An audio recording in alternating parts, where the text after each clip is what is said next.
Hi guys, welcome to a channel update that has been a long waited.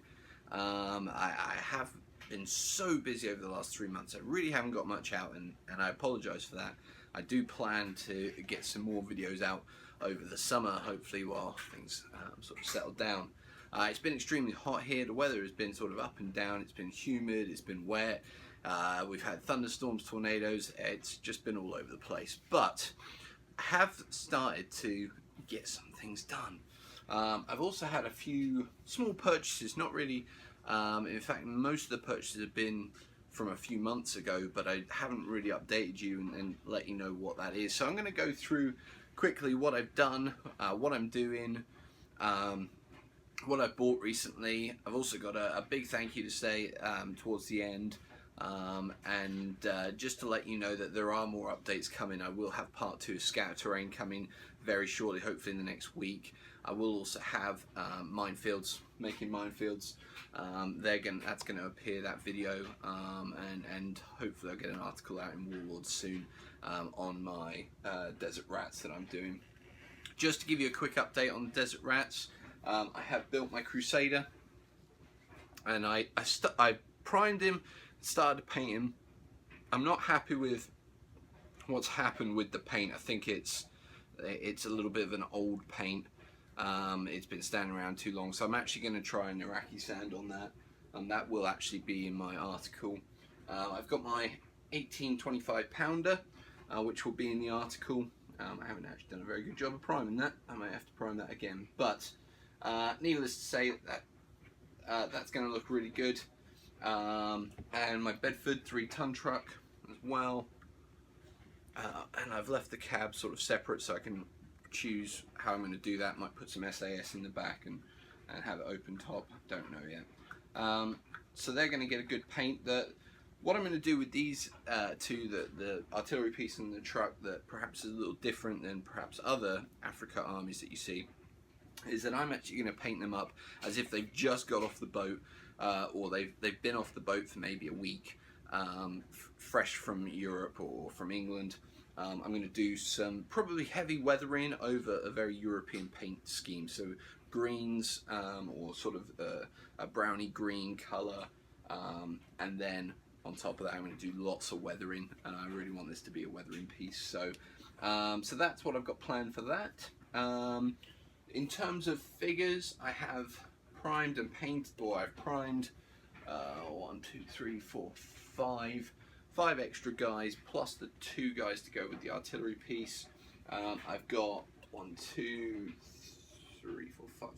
I've got 6 or 7 figures left to do before my 8th army is complete. So with these extra little bits, I think I've got to get another truck at some point, but I'm not in any rush to do that. I've got a few other bits to finish off first.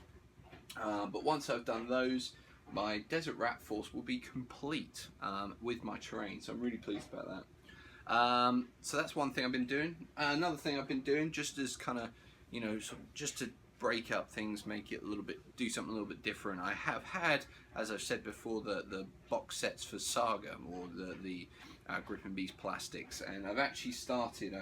I've put together 4 Berserkers, who I have been told are a little over armored, but I'm actually going to stick with him. I'm following instructions from Jamie Tranter of Rubicon Models and Savage Forge Games, or Savage Games, something like that. So I've done 4 Berserkers from one point.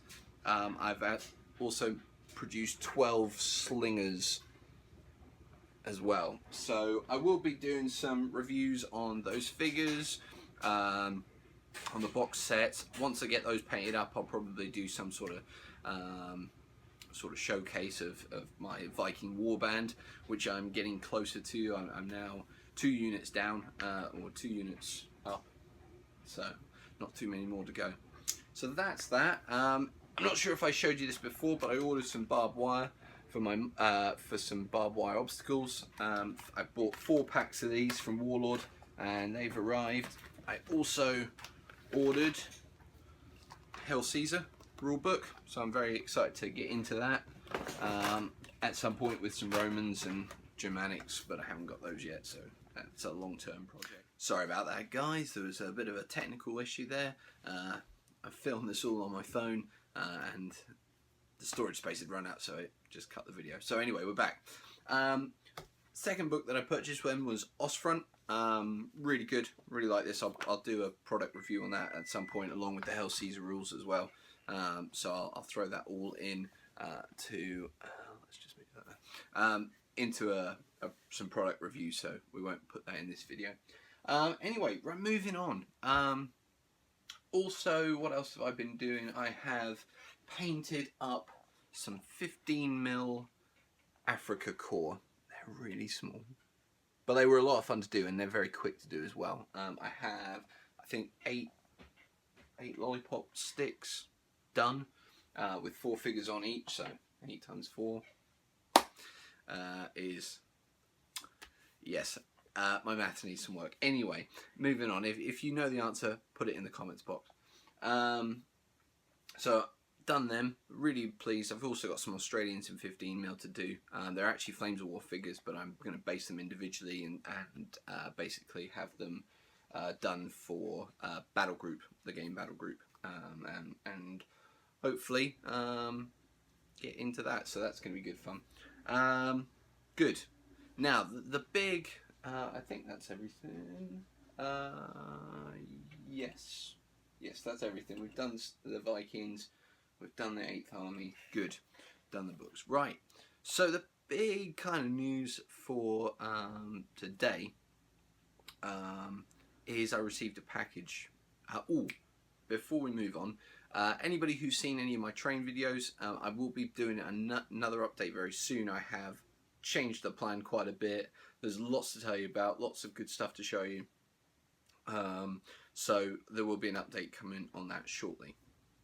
But anyway, today's not purchase, but today in the post I got a couple of boxes arrived. One of them is extremely heavy. I mean, it feels like, you know, it's, well, if it was gold, I'd be very, very rich. Let's put it like that. But nice size box here. And this one, which is might be a little bit smaller, but it is absolutely full. I can't tell you how heavy that is. They came from my good friend Rob Rhodes, who does the podcast, the Brit, the Yank, and the Hobby with me, and Andy Singleton, and he's basically moving to 15mm. And wanted to get rid of a bunch of 28mm stuff, and he knows that I've got my Belgian army, so he said, well, I'm getting rid of this stuff, do you want it? I'll give you a good price and I'll throw some extra bits in. Well, I didn't realise how much he was going to throw in, because he has thrown in a ton. So we're going to very quickly fly through this latest purchase. I will say also, Rob is getting rid of a bunch of other 28mm stuff. I don't think he's getting rid of any AWI stuff, but pretty much all his bolt action stuff he's getting rid of. He's got Japanese, I think he's got Germans, early war Germans. He's got a ton of stuff, so and maybe even some French. So he's getting rid of all that. So I will put a link to his eBay auctions in the comments box below. Please go and check those out. Lots of good deals there. Well worth getting your hands on. So yeah, that's that. So what did I get? Well, let's start off with the Belgian vehicles. I've got a lovely painted T15. So I've now got 2 of those, which I'm really pleased about. And in fact, my one's got a commander. This one doesn't, which is nice, because it looks like, you know, the sort of perhaps in a platoon or a squadron or whatever.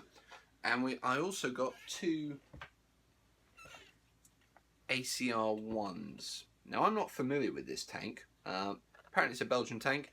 They're nice models, really well painted. Rob's done a great job of them, but I've got 2 of them. So I've now got 4 Belgian tanks. My friend Dan, who often plays for my early war Germans, is going to need to watch out, because I'm not power gaming it, but with 4 tanks, the Belgians may be actually slightly unstoppable. And they've already had a good track record. I have got the Tank Wars book. I got that when I got my 8th Army stuff, and so I'm almost tempted with a Belgian Tank Wars force. but I might toy around with that. And as I've got most of it already, I wouldn't need to get anything new, which is good. So I've got this. I also got a couple of trucks. I think these are die-cast trucks, which Rob's just painted up. Put some barrels in the back, so I really like that. And he's also got one that looks a bit like an ambulance, but I really like that. So really pleased with that. And it's got some insignia, and he passed on to me some Belgian decals and a crew guy there. So I'm tempted to possibly see if I can stick him somewhere. He actually looks like the French tank commander from the Renault R35, which I've got. So that was good. Also, in one of the packs, he's got a German DAC guy in a seating position. So I quite like that. Almost feel like he may end up in the back of my 3-ton Bedford, either as an SAS in disguise or perhaps a prisoner being escorted. My Bedford doesn't come with benches, so I'm actually thinking I might have to scratch build some benches, put those in, and see what we can do to give them something to sit on. So that's a thought. So anyway, that's the vehicles. Moving on to this extremely heavy box, I have a bag of some plastics, some metals. The plastics look like they're winter, maybe Russians, or maybe Germans. I don't think they're plastic Germans, I think they're plastic Russians in the grey coats. But anyway, a ton of plastic stuff in there, and metal bits as well. A couple of metal Germans, I think. I don't know who that chap is. But anyway, I'm going to have a really good sort through, and if there are Russians in there, there may be a Russian force on the way, and not for my friend. This is cool, 2 French stretcher bearers, with somebody on a stretcher, really cool, and then a nurse and a surgeon. Really like that. That's going to look really good, I think, as a little bit more scout terrain. I have a bag full of horses here. Full of horses. So there may be some cavalry coming at some point. Looks like there might even be a dead one there. A dead... Is that a cow? Looks like a dead cow. In fact, there's a couple of them. Brilliant. So they're going to be some terrain. Scout terrain. May have them down on the road, making a bit of a block. That could be good. I've got a bag full of metals here. I think some of this is... looks like British. Some of it's German. Some of it even looks like World War One. There's just an absolute ton of stuff here. Rob has really spoiled me. Oh, I love that. There's a. I think that might be some DAC. There might be some. Maybe some metal DAC in here. So maybe the DAC force will be a small add-on to my Italian force that I have planned for later on. Again, more horses, and looks like Belgians in here, so I will, and there's a ton of heads, absolute ton of heads. Looks like some chasseur heads, so I can get some chasseurs done. I was thinking about doing those. Looks like a Scottish person there. So I'm going to have a look at these and see what I can pull out of those, but there's those as well, and the table's already starting to sort of move. And then finally, I've got another bag of metals here. Looks like French. Looks like just a real, you know, even some World War I Germans. It looks like some cavalry figures who are either French or of some description that way, who I could probably pass off. So there is an absolute ton here. He's done an absolute great job. Really seen me good there. So I'm going to have an absolute field day. I'm probably going to take hours just to sort through each bag and see what there is and see what I can come up with as a plan, really, to maximise what I've got. And that was a really good price for everything I've got. So, thank you to Rob. Huge thank you to Rob. If you are interested in any sort of painted armies ready to go, as I say, definitely Japanese, definitely German, I think maybe French as well. Head over, check the link in the description. and check out his eBay auctions. He mailed those 2 days ago, and he mailed them on Thursday. They arrived today, which is Saturday. So great service, and it's all really beautifully packaged, so it's not damaged. So really pleased. So I've obviously got lots to do. I'm going to get my 8th Army figures that I've got primed finished off, and the vehicles, and hopefully get back to some Belgians. I've got 1 infantry squad still to paint. I don't think I have to buy another infantry squad because I think I've got enough from Rob. I may have some chasseurs as well, which was an addition to what I was hoping for. The only thing I might need to buy for them is the anti-tank gun and maybe an anti-tank rifle, but we'll see what's in the bag first. Possibly even going to have cavalry. Might have enough for French and Belgian cavalry, but we will wait and see. Some of the horses I might, if they're looking like they're unbridled, although these are bridled, so yeah, might even get French and Belgian cavalry, which would be cool. Might even get a First World War army out of this. So anyway, enough of me rambling on. I will see you very soon in another video. Of course, as usual, if you have liked this video, please like, comment. I've had some great comments recently, and it's very much appreciated. I'm sorry I haven't got as much out, but I will be pushing hard this summer to get more out. And as always, if you want to subscribe, please do. It's very much appreciated. Also check out the podcast, The Brit, the Yank and the Hobby. It's available on the iTunes store under the podcast section, and it's on Android. Check out the Facebook page. My page is T's Foam and Terrain and all that. The podcast is simply the Brit, the Yank and the Hobby podcast. Check us out, like us, and we'll see you very soon in another video. Okay, take care.